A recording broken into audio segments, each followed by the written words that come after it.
నేను మాత్రం నిన్ను ద్వేషించటానికే నీ ఫోటో పెట్టుకున్నాను. ఏమండి, మీరు నాకు దూరం అవ్వరు కదా. ఇంకా నీ పిచ్చి ఆలోచనలు మానేసి నువ్వు పడుకో. మీకు దూరంగా ఎక్కడ చనిపోతున్నానని బాధ నన్ను కుంగతీస్తోంది. మీరలా బాధపడొద్దు, మీకేం కాదు, నేనున్నాను.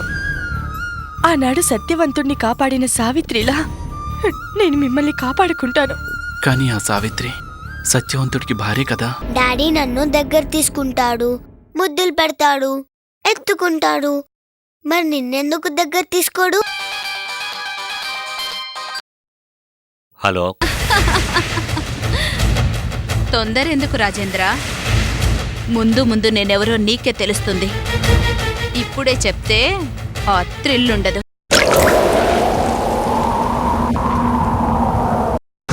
బ్రతుకంటేనే భయం కలిగేలా చేస్తాను రాజేంద్ర.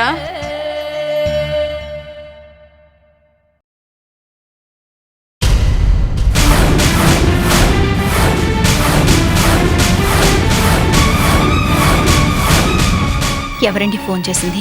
అబ్బే ఎవరూ లేరు బోనా. అదేంటండి ఎవరూ లేరంటున్నారు? ఆ ఫోన్ రాగానే మీలో ఏదో తెలియని టెన్షన్ కనిపిస్తోంది. టెన్షనా? అదేం లేదే.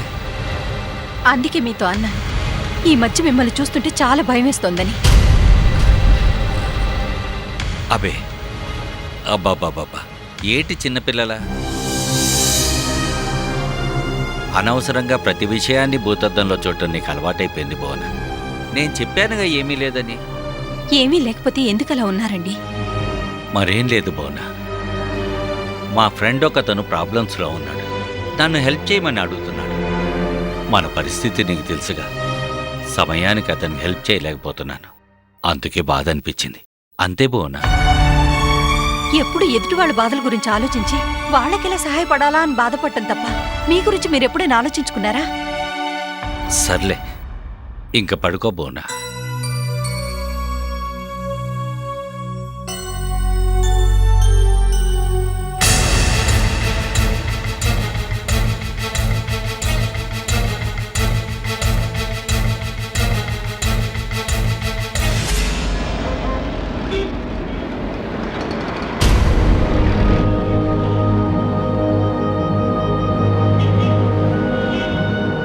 రాత్రి ఫోన్ చేసిన వైజయంతి ఎవరు? ఈ వైజయంతి నేను ప్రేమించిన వైజయంతి ఒక్కరేనా? నేను ప్రేమించిన వైజయంతి అయితే అలా ఎందుకు మాట్లాడేది? నో, నా వైజయంతి అలా మాట్లాడదు. అయినా నా వైజయంతి అయితే ఇన్నాళ్ళు నాతో మాట్లాడకుండా ఎందుకుంటుంది? ఏమో, అసలు ఏం జరుగుతుందో అర్థం కావటం లేదు. ఎవరో అయితే నాతో ఇలా మాట్లాడాల్సిన అవసరం ఏముంటుంది? ఒకవేళ ఫోన్లో మాట్లాడిన వైజయంతి నేను ప్రేమించిన వైజయంతి ఒకరే అయితే,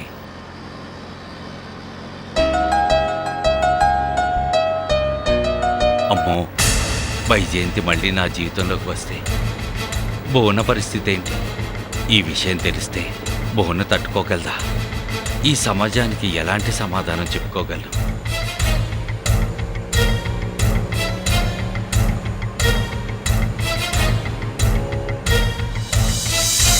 నువ్విప్పుడు ఊరెళ్ళటం నాకు నచ్చలేదు బావా. అంత అర్జెంటా? ఒక్క వారం రోజులు ఉండొచ్చు కదా. లేదు బోనా, ఫైనల్ ఎగ్జామ్స్ దగ్గర పడుతున్నాయి, వెళ్ళాలి తప్పదు. కనీసం 2 రోజులైనా ఉండు బావా. అబ్బాబ్బా, చెప్తుంటే అర్థం చేసుకోవే. ఎగ్జామ్స్ కాగానే వచ్చేస్తానని చెప్తున్నానుగా. 2 రోజులు ఉన్నంత మాత్రం నీ కొంపలే మునిగిపోవు. అక్కడ నీ గర్ల్ ఫ్రెండ్ ఎవరైనా వెయిట్ చేస్తోందా? నాకెందుకో భయంగా ఉంది. మన ప్రేమని పెద్దవాళ్ళు కాదంటే మిమ్మల్ని దూరం చేసుకుని నేను బ్రతకలేను. అవసరమైతే నా ప్రాణాలనైనా వదులుకుంటాను. ఏంటా పిచ్చి మాటలు? మీ నాన్నగారితో నేను మాట్లాడతానని చెప్పానుగా. ఒకవేళ నిజంగానే మన పెళ్లికి పెద్దవాళ్ళు ఒప్పుకోకపోతే వాళ్ళని ఎదిరించైనా సరే నేను నిన్ను తప్పక పెళ్లి చేసుకుంటాను. బావా, బావా, మహాప్రభు, ఏ లోకంలోకి వెళ్ళిపోయావు? మాతో ఉన్న కాసేపైనా మా ప్రపంచంలో ఉండొచ్చు కదా. ఊహల్లో విహరించకు బావా. అబ్బే, ఏ ఊహలు లేవు. ఎగ్జామ్స్ టెన్షన్ అంతే. ఇక్కడున్న ఎగ్జామ్స్ అయ్యే వరకు మా లోకంలో ఉండేలా లేవు. ఎగ్జామ్స్ అయిపోగానే వచ్చే బావా. అలాగే బోనా.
రాగానే మీ డాడీతో మాట్లాడి మన పెళ్లి ఏర్పాట్లు చేయిస్తాను.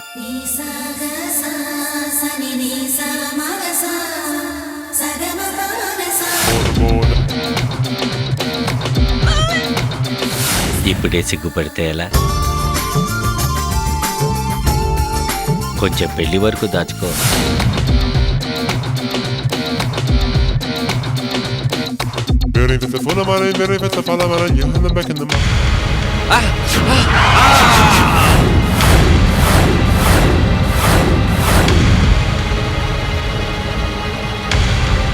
డాక్టర్,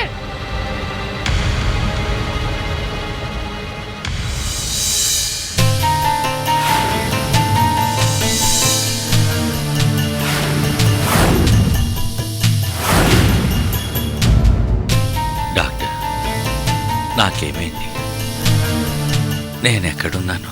మీకు యాక్సిడెంట్ అయింది. తలకు బాగా దెబ్బ తగలడంతో గత కొద్ది రోజులుగా మీరు కోమాలో ఉన్నారు.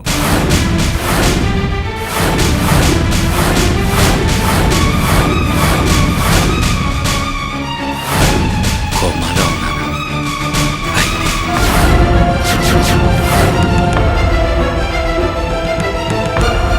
అంటే వైజయంతి.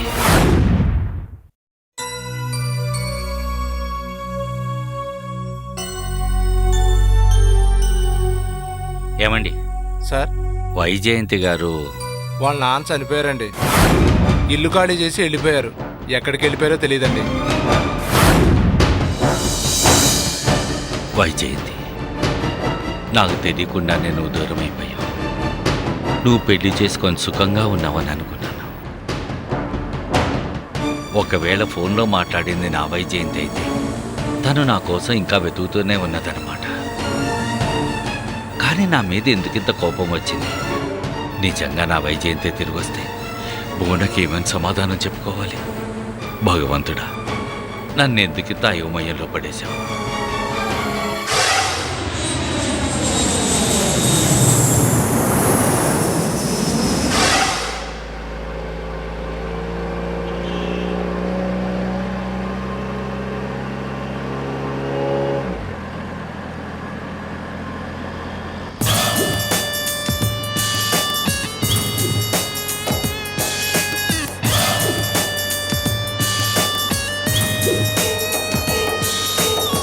ఓ, ఇండియా కూడా చాలా డెవలప్ అయింది, చాలా మారిపోయింది.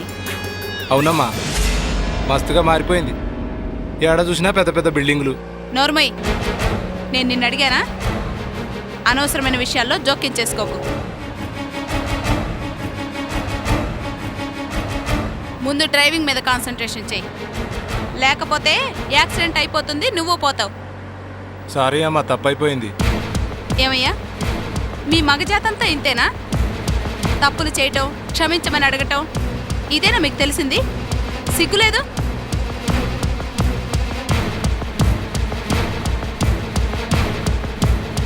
ఏమయ్యా, మాట్లాడవే. మీరు మాట్లాడితే తిడతారు కదమ్మా, అందుకే మాట్లాడట్లేదు. శభాష్, తెలివైన వాడివి, బ్రతకరెచ్చిన వాడివే. Keep it up.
Sirisha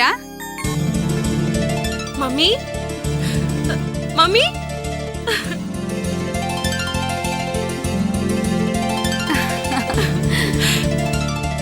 mummy నువ్వు ఇండియాలో? ఎస్ బేబీ, నా కూతురికి కష్టం వచ్చిందని తెలిసి ఒక్క క్షణం కూడా అమెరికాలో ఉండలేకపోయాను. నీ కూతురు విషయంలో నువ్వు ఓడిపోయావు, కానీ నా కూతురు విషయంలో మాత్రం నేను ఓడిపోను.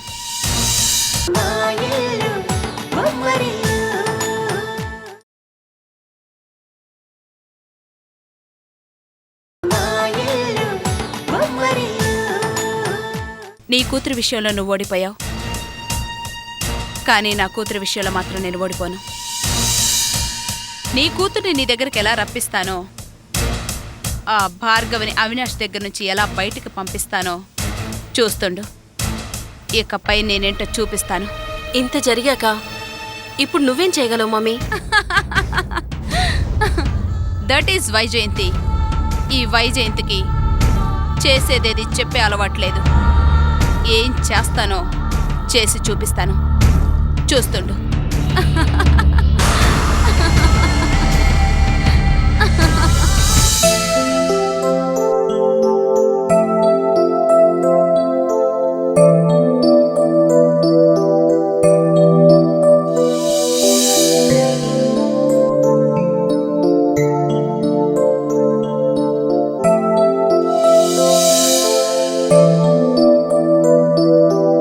మమ్మీ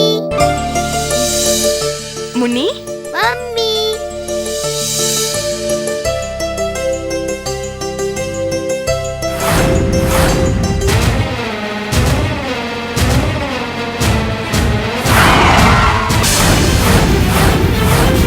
ముని,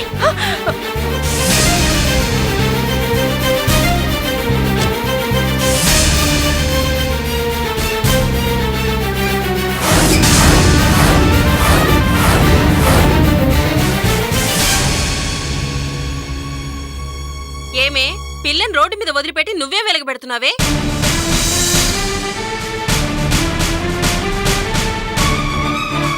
ఏ మున్నిని కూడా చంపేస్తే అవినాష్తో కులకడానికి నీకు ఏ అడ్డు ఉండదని ఆలోచిస్తున్నావా? శిరీష గారు, మీరు తప్పుగా మాట్లాడుతున్నారు. నేను రోడ్ దాటి వస్తుంటే మున్ని పరిగెత్తుకుంటూ వచ్చేసింది, అంతేగాని మీరనుకున్నట్టుగా ఇందులో నా తప్పేం లేదు. మిమ్మల్ని ఇబ్బంది పెట్టుంటే నన్ను క్షమించండి. ఆహా, ఎంత బాగా నటిస్తున్నావే! సమయానికి నేనొచ్చాను కాబట్టి సరిపోయింది, లేకపోతే మున్నిని పొట్టలు పెట్టుకుని ఉండేదానివి.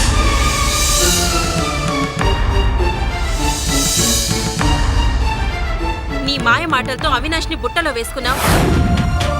ఈ పసిదాని మనసు మార్చి నన్ను మున్నికి దూరం చేశావు. ఇప్పుడు ఈ పసికందుని పొట్టలు పెట్టుకోవాలని చూస్తున్నావు. ఏం లేదు, భార్గవి మమ్మీ అలా ఏం చేయదు. నువ్వే కారణం మీదకి తీసుకొచ్చావు. భార్గవి మమ్మీయే నన్ను కాపాడింది. లేదమ్మా, నీకు తెలీదు. నువ్వు చిన్న పిల్లవి. అదొక బజారు మనిషి, ఎంతకైనా దిగజారుతుంది.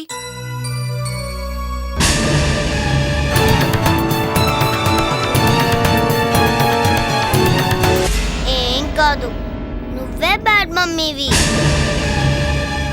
తప్పు నాన్న, మమ్మీని అలా అనకూడదు. ఏ నాటకాలు ఆడుతున్నావే? దానికి నేర్పించాల్సిందంతా నేర్పించి ఏమీ తెలియని నంగనాచులా ఎంత బాగా నటిస్తున్నావు. శిరీష గారు, మున్ని ఎప్పటికైనా మీ కూతురే. బిడ్డల మీద మనం ప్రేమ చూపిస్తే వాళ్ళు మనల్ని ప్రేమిస్తారే గాని నాటకాలాడి ప్రేమను సంపాదించలేం. ముందు మీరు ఆ విషయం తెలుసుకోండి. ఏంటే నాకు నీతులు వల్లిస్తున్నావు? ఇంకొక మాట మాట్లాడావంటే నిన్నేం చేస్తానో నాకే తెలీదు. చాలా అపమ్మా.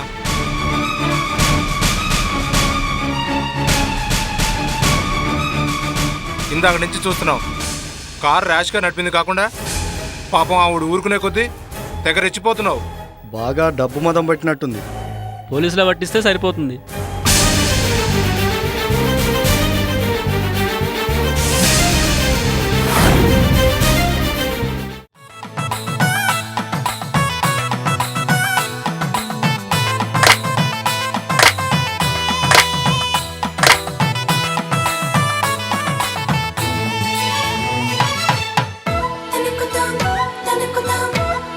Bum.